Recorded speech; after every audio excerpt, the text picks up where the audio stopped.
মধুপুর নামে ছোট্ট একটি গ্রামে বাস করত এক বুড়ি। বহু বছর আগে তার স্বামী মারা যায়। তার কোনো সন্তানও নেই। বুড়ি একা একাই জীবন যাপন করে। তবে তার বাড়িতে কিছু পশু পাখি ছিল। তাদেরকে লালন পালন করে বুড়ির সময় চলে যেত। বুড়ির থাকার ঘর থেকে একটু সামনে ছিল একটা খামার ঘর। সেখানে বুড়ির অনেক ধরনের মুরগি ছিল। বুড়ির কোনো কিছুরই অভাব ছিল না। প্রতিদিন মুরগি যা ডিম দিত তা বিক্রয় করে বুড়ির সংসার চলে যেত। কিন্তু বুড়ির একটা দুঃখ ছিল, আর সেই দুঃখ হলো তার খামার থেকে প্রায় রাতে শিয়াল ঢুকে মুরগি নিয়ে যেত। পিছনে ঘন কালো জঙ্গল ছিল। সেখানে বাস করে কিছু শিয়াল। রাত গভীর হলেই তারা ডাকাডাকি শুরু করে দিত।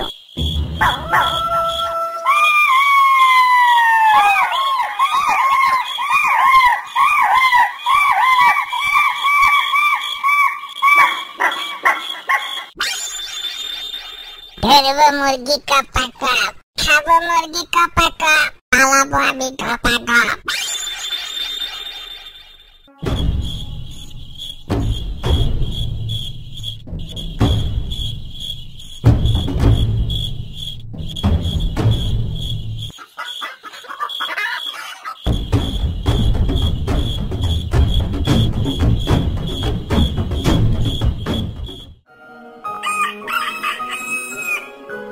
শিয়ালের এই কুকর্মের জন্য বুড়ি প্রায় সকালে মন খারাপ করে বসে থাকতে হতো।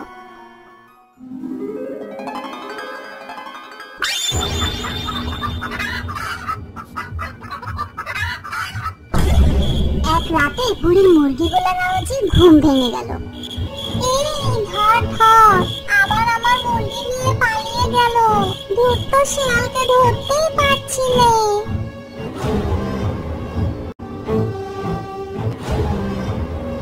এভাবে অনেকদিন চলতে থাকে শিয়ালের মুরগি খাওয়া।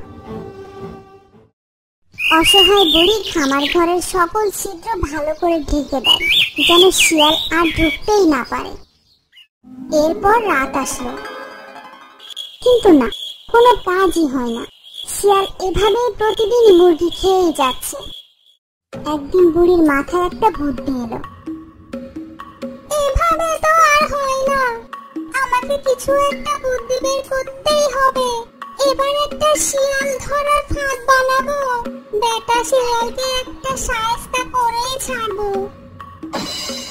বুড়ি তার বুদ্ধি অনুযায়ী কাজ করতে লাগলো।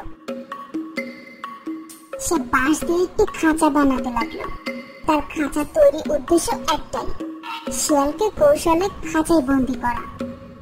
বুড়ি যখন খাঁচা বানানো শেষ হয়ে গেল, তখন সন্ধ্যায় সে খাঁচার মধ্যে ধবধবে একটি সাদা মুরগি ভরে রাখলো।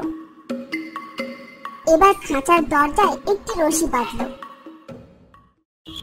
দিন পেরিয়ে রাত আসলো। বুড়ি রশির এক মাথা হাতে নিয়ে আড়ালে বসে আছে, আর খাঁচার দিকে চেয়ে আছে কখন শিয়াল আসবে আর তাকে খাঁচায় বন্দি করবে। রাত গভীর হলো, ঠিক তখনই একটা শিয়াল এসে পড়লো। বুড়ি মনে মনে বলল,